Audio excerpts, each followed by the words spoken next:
fois, vaut mieux un truc un peu plus dur. Bah oui. Le très dur qui se casse.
Ah, écoutez le chant des cigales.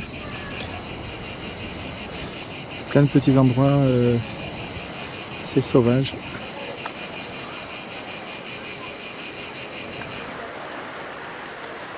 Voilà cette fameuse pointe du dragon sur une carte la forme caractéristique d'un museau d'un dragon.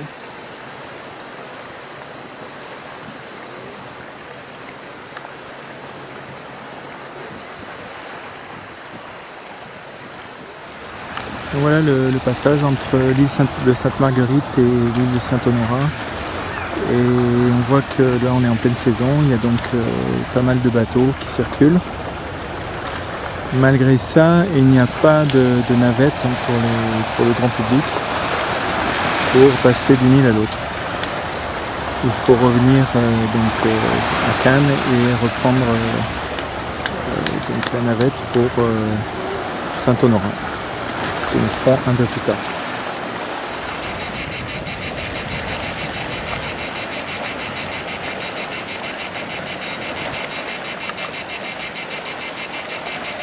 On voit une toute petite île qui est en plus des deux principales.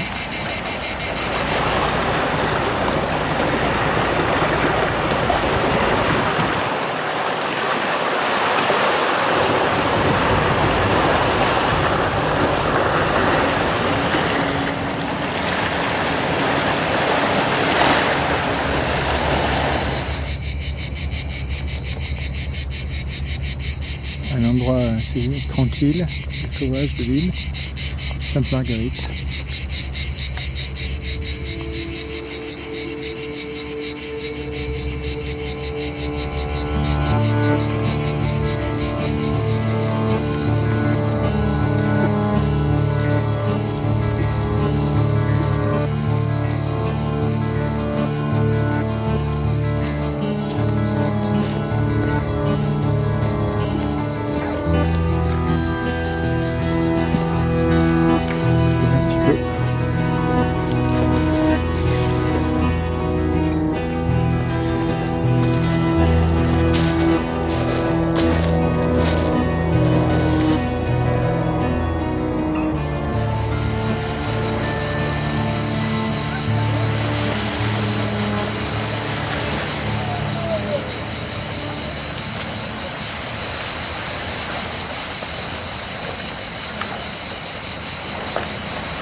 On trouve des fontaines un petit peu partout sur l'île, fontaines d'eau douce. Mais comme vous pouvez le constater, il n'y a pas d'eau.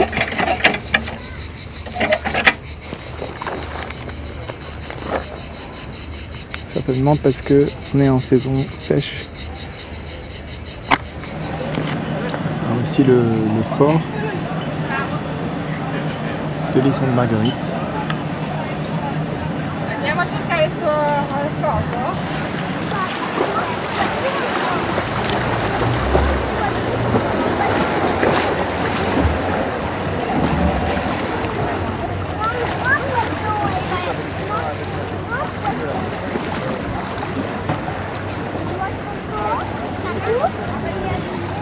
L'énigme du masque de fer est l'une des plus romanesques de l'histoire de France. Celle d'un prisonnier masqué, caché, auquel il fut interdit de révéler son identité sous peine de mort. L'homme de masque de fer est sans doute le prisonnier le plus célèbre de l'île Sainte-Marguerite. On raconte qu'il portait un masque de fer afin que nul ne puisse connaître son identité, celle-ci étant bien trop compromettante pour les affaires de l'État. Des conditions particulières et précises sont données pour ce prisonnier. Il devra être surveillé jusqu'à sa mort par le geôlier. Son identité devra rester secrète. Il ne devra jamais communiquer avec l'extérieur. Il ne devra jamais révéler son nom. S'il le fait, il devra être exécuté.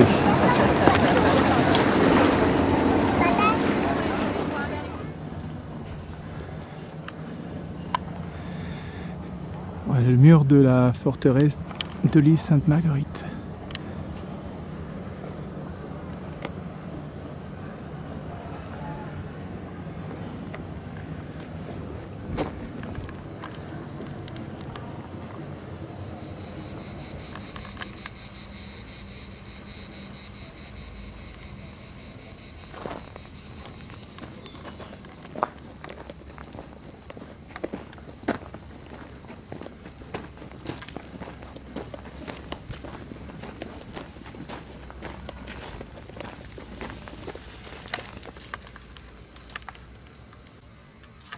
Alors là on voit le serpent.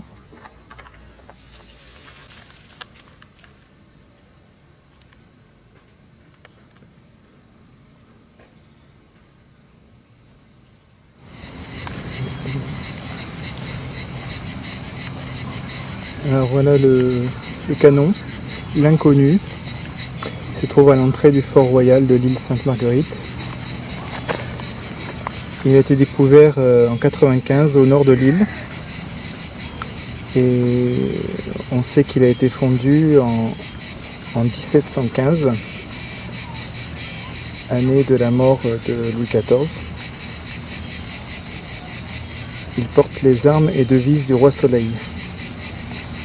Sur ce même canon, on trouve la mention duc de Maine, commandant de la maison militaire du roi, qui n'est autre que le bâtard légitimé de Louis XVI.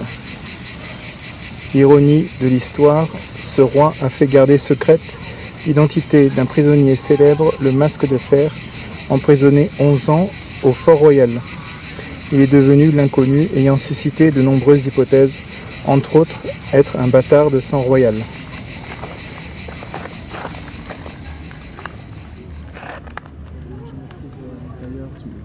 Fort royal de l'île Sainte-Marguerite. Il n'y a pas grand monde ici. Donc il y aura une visite guidée dans pas longtemps. Dans le sol. Donc ils ont dû partir précipitamment. Ils ont laissé tout en état. À la suite de ça, c'est Saint Honorat qui est venu pour y forger son monastère. Parce qu'à cette époque-là, les îles s'appelaient Nero et Lérina. C'était des demi-dieux. Donc il y a toujours eu un esprit spirituel sur ces îles, donc il ne l'a pas choisi au hasard. Donc il a forgé sur l'île d'à côté. Je ne sais pas si vous êtes déjà allé, c'est très joli à voir aussi. Et c'est l'un des premiers monastères de l'Occident chrétien. Donc, selon la légende, quand Saint Honorat est arrivé ici, il était accompagné de sa sœur Marguerite. Il l'aurait fait installer sur l'île d'à côté. Il fallait être proche mais pas trop, donc chacun son île, comme ça ils étaient tranquilles. Et donc quand ils sont arrivés ici, toujours selon la légende, l'île aurait été peuplée de serpents. Il aurait pris un bâton, il aurait frappé le sol avec son bâton, il aurait fait quelques prières, ça aurait déclenché une vague, nettoyé l'île de tous les serpents, et eux ils se seraient réfugiés en haut d'un palmier. Voilà pourquoi l'emblème de la ville de Cannes serait la feuille de palme. C'est une des explications. Donc Saint Honorat créé ici un lieu de culte, donc les moines venaient en ermite ou au monastère. Donc c'est resté pendant un moment un lieu de culte et puis l'île va passer entre les mains de plusieurs propriétaires au fil des siècles. Et on arrive au XVIIe siècle, on est pendant la guerre de 30 ans. Et là c'est le cardinal Richelieu qui se rend compte de la position stratégique pour défendre toute la baie. Du coup il va intégrer l'île au domaine royal et il va commencer à la fortifier. Donc tout ce qu'on va voir un petit peu pendant la visite, c'est les fortifications qui datent du XVIIe siècle. Si vous avez des questions, n'hésitez pas.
Donc par simple lettre de cachet, ici on peut se faire enfermer, hein. Il suffit de déplaire un petit peu au roi, il n'y avait pas de procès, on allait ici.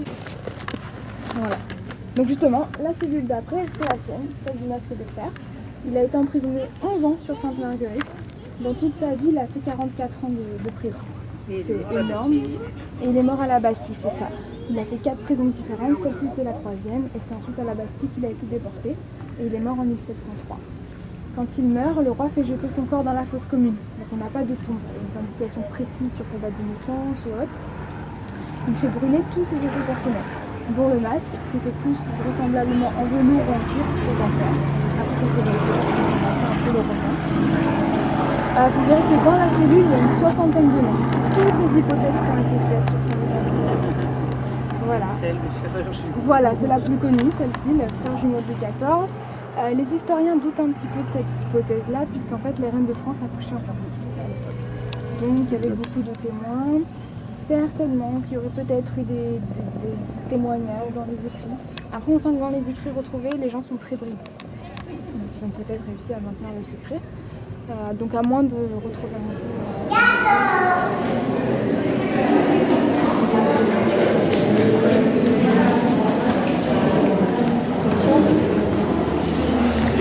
De comer así que estudió el Álvaro, el médico, el negrita.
là.